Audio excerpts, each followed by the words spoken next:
All right, so this is my 1974 Volkswagen Bug. I picked this up, I don't know, like 7 or 8 years ago, just to get my insurance lower for when I had my teenage drivers.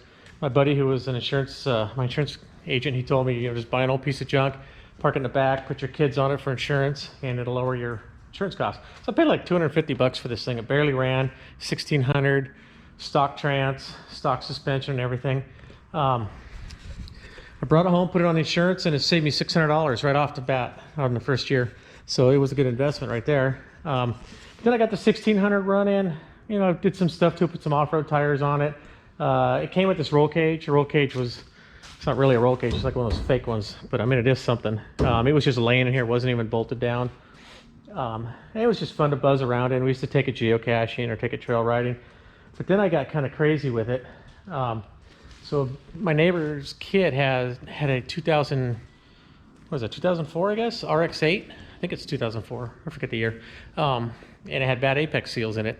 So he had it for sale forever. I finally went over there and just bought it off and thought, this rotary engine would be fun. I've never rebuilt a rotary engine. So I bought it, took it apart. The engine wasn't really repairable to make it 100%, so I didn't want to sell it that way. So I bought a used one, went through it, put new apex seals, resealed it, got it all running, and I sold that. That was gone.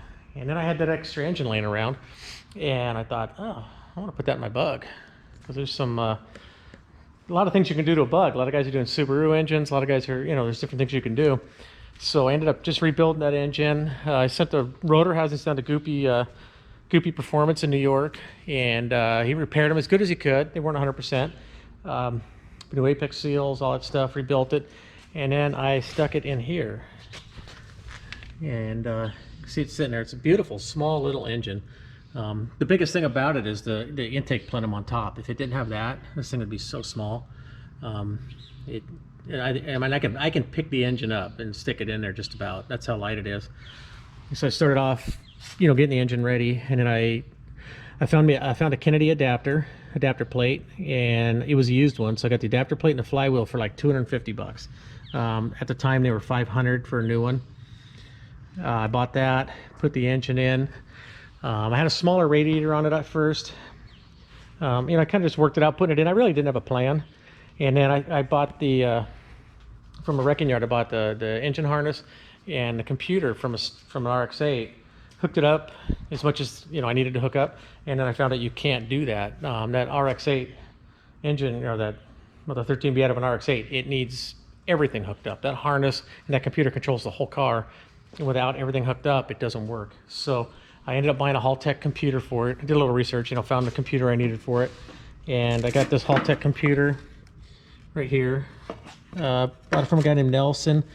He had them for sale on eBay. I can't remember his last name. But anyways, I bought it from him. He said, once you get it in, get it all put together, make an appointment, bring it in, and I'll tune it. So it turns out that this guy, he's over at Triple R Dyno Tune. There's their logo. And he does tuning for Mazda racetracks, racing team, with their drift race cars. And he had this thing on the dyno, and I still had the stock trans in it. Kind of a small radiator, and I told him I don't want a race car out of this thing. I just want it to run good. I just thought it'd be cool to have. Next thing you know it, he's got this thing doing 130 miles an hour on the dyno.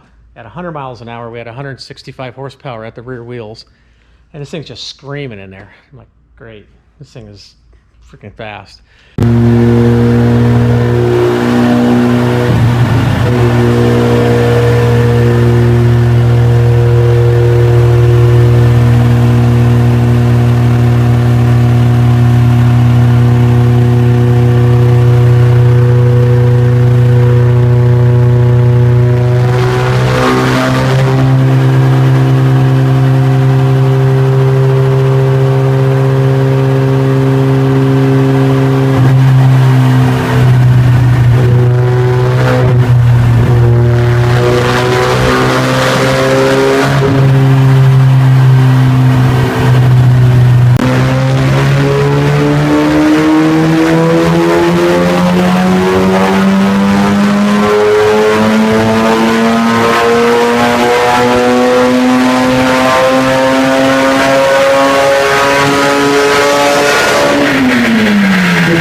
So you know, I messed around with it off-roading and just screwing around on the street with it for quite a, you know, for, I don't know, a few months. And then pretty soon, of course, my transmission went out because I had the stock Type 1.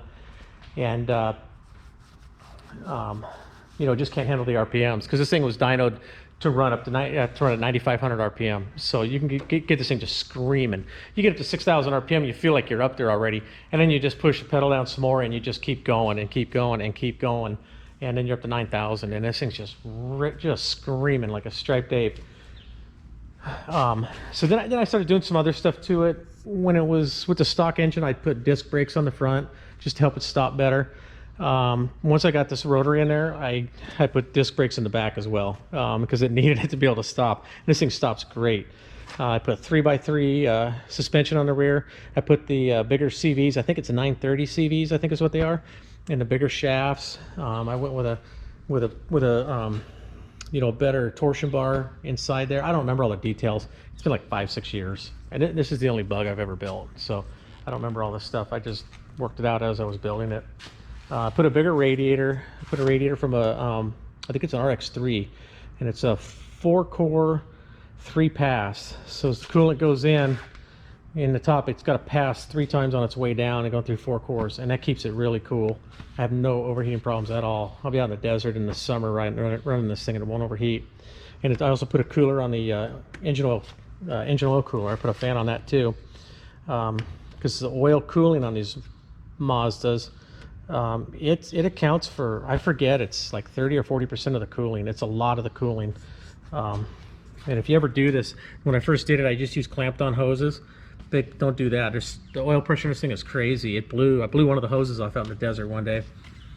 So then I just had some hoses made up at Caterpillar and just bought these adapters.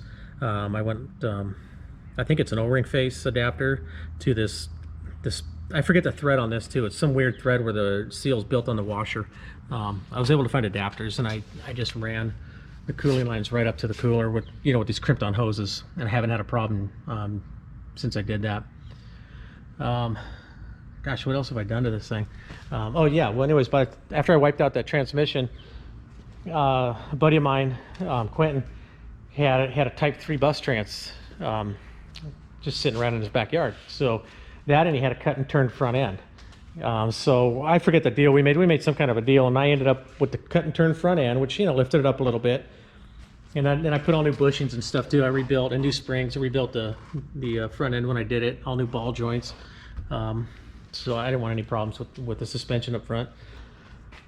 And then so I took the bus trans down, and there's a company in Riverside, California called Benco, and they rebuild, you know, Volkswagen transmissions, and they build up race transmissions. They build them really stout. So I took it in, and I had a couple swing axles, and I had 2 other IRS transmissions, and I took them all in, and I traded in, I think, 4 transmissions, and then paid him like $100 for the labor.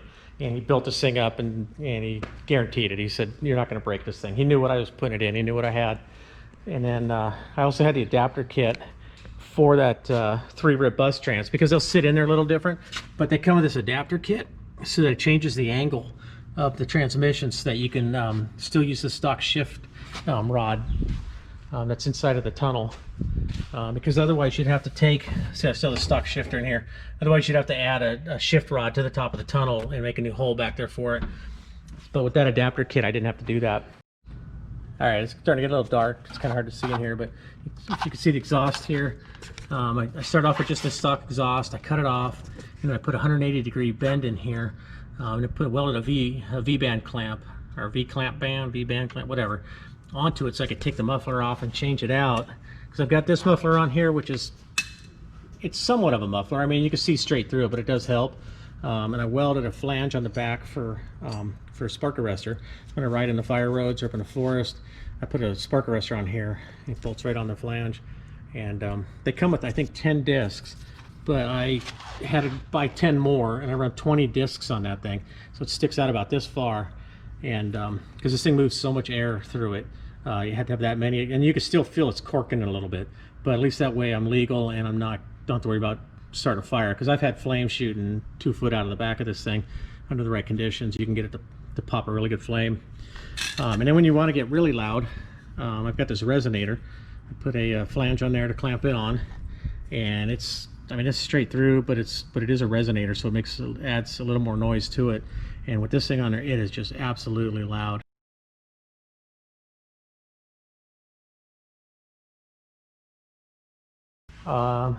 That's most of it on here. I'll pop around and show you a few more things. It is a true convertible. I didn't cut the top. Here's all the cables and all the junk for the convertible. So you get the stouter rigid tub. Put a 3-inch exhaust on here. This is one of these on like wood chippers and little tractors and stuff like that. The butterfly valve. The RX-8 had a computer controlled butterfly valve, and I needed just a throttle control or a cable controlled. And then, with the sensor on it, the TPS sensor. So I went down to pick apart with just the measurements of what I needed, and I found it on it was like a Ford Thunderbird or some Ford car like that with a V8 in it. And I found one that matched perfectly. It's got the adjustable for the idle. It's got the vacuum line I needed. I had to drill and tap a port for the intake air temp sender. And then the TPS switch was already on there, and it all worked perfect. As far as the alternator goes, on the RX-8, the alternator is regulated by the engine computer, so you can't it won't work to just hook it up and hope that it'll charge. So I took it to an alternator shop here in Marietta. The guy's passed away now, but he used to do some really good work, and I took that into him, and he converted it over and put a regulator in it. So it's the Mazda RX-8 alternator, but it's got a regulator in it, so it can run without the RX-8 computer. That helped me a ton. Otherwise, I would have had to make some brackets and mounts and stuff, to fit some other type of alternator in. It's only a four injector. They make a 6 injector, like a 6-port, and I think it's when you buy the manual trans RX-8, it has the 6-port. When you buy the automatic trans, you only get the 4-port. But it doesn't matter. With this Haltech computer, I'm squirting as much gas as I need to in there. I still have stock fuel injectors in there, and this thing screams. Nelson did an incredible job tuning this thing. I totally rewired the whole bug. I cut out every bit of bug wiring, and I totally rewired even the lights. This little box here used to be a first aid kit. It's got all my relays and all my fuses for the fuel injectors, the fans, for everything. And the Haltech computer is nice. It runs the fans, everything. I can plug the laptop in, and I can set what temperature I want each fan to turn on and turn off at. On the starter, I got a hold of High-Tech. They make starters for race engines, and they're only about an hour and 10 minutes away from me. They're just over in Fullerton, and I talked to them, and I said, here's what I got. I got the 3-rear bus trans. I've got a Mazda Rotary in it, and I need a starter that spins fast, because Rotary engines, if they don't spin fast enough, they're not going to start. That's a problem the RX-8s even had. When they first came out, they had a recall on them, and they changed the starters. They had to put a faster starter in them. These things get issues, especially when apex seals start wearing out. They get harder to start. So these guys made me a starter that spins really fast. It works really good, and I actually burned it out once. Actually, I burned it out twice, where I burned out the solenoid, and I took it back, walked in there, and the first time the owner was there, looked at it, took it apart, changed the discs inside, changed a couple things, and handed it back to me and told me to leave. And I mean, how awesome is that? But I did pay $390 for the starter too. And then I brought it back another time where I had some issues with it, and they rebuilt a solenoid in it, and they charged me like $10 or something like that. So I highly recommend High Torque. Great guys, incredible guys, and they make a great starter too. And they make custom starters for doing oddball, off-the-wall stuff like this. Got a couple ammo cans in here just for storage, keep some tools and stuff. Oh yeah, one other thing too. You gotta read the label. 2-stroke oil. The RX-8s have a fuel metering pump mounted on them, and it runs off the block, and the computer controls it, and it trickles just a certain amount of oil onto the apex seals and onto the rotors to lubricate the apex seals and the housings. And this Haltech computer can't control that. It doesn't have the right algorithm or whatever it needs to be able to control it. So what you do is you mix. It's been a long time. I haven't been using this very much. That's why it's filthy and dirty. In fact, I just sold it, and that's why I'm doing the video before it goes. I can't remember if it's a ½ ounce per gallon or an ounce per gallon, but I think it's a ½ ounce of 2-stroke oil per gallon of gas. And that 2-stroke oil is all that you need to lubricate the apex seals. All the guys that race rotaries, that's what they do. They just run a 2-stroke mix anyways. So I've got a 15-gallon fuel cell that I put in the front, and when I fill that up, I just watch the gas pump, see how many gallons I put in, then I just add my 2-stroke oil that I need. You see some of my wiring. It's not the greatest wiring in the world, but I mean, it's good. It's just, I'm not, I have ADHD really bad, so I wasn't able to just make a perfect harness. But I had this old Caterpillar harness laying around that was off of an old scraper that we had, 657, and it had honestly the perfect amount of wiring I needed for it. It comes out and one runs down here to go to the dash. I've got one that goes up to the front for the headlights. I put blinkers on the whole shot on it. Close this. I've got some off-road lights. I've got some cat halogen lights. I've got some LED lights. I got some Hella headlights, and everything works. I've got blinkers. Here's my blinker switch, just a toggle switch. You just have to remember to turn it off when you're done, but that all works good. Got a horn, and I've got a regular horn too. The Subaru Brat seats. I was down at Pick Apart over in Fontana, and they had a Subaru Brat that rolled in, and I actually tried to buy the whole Brat because it was only missing one wheel. Everything was in it. The engine was there, everything was there, and somebody junked it out. And they wouldn't sell me the car because they'd already had it listed as junk, I guess, whatever. But I bought the rear seats. These are the seats that were in the pickup bed of the Subaru Brat, and they got the handles on them. I got the seat belts that came with them. They say Subaru. I got these for $10 a piece, and they're very comfortable. I've had adults riding back here on fire roads, and no complaints at all. So let's crack it open inside. I got this crap cheap eBay tack. It works. When you set the tack up on these rotaries, you set it as a 6-cylinder engine, even though the thing only has 2 rotors. But the way it fires, the way it runs, it acts like a 6-cylinder. I've got all my switches. Nice. Got the power switch, start. I got all my lights. Get that off there. Got all my lights hooked up.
So that's about it for my 1974 Volkswagen Bug, a Baja Bug.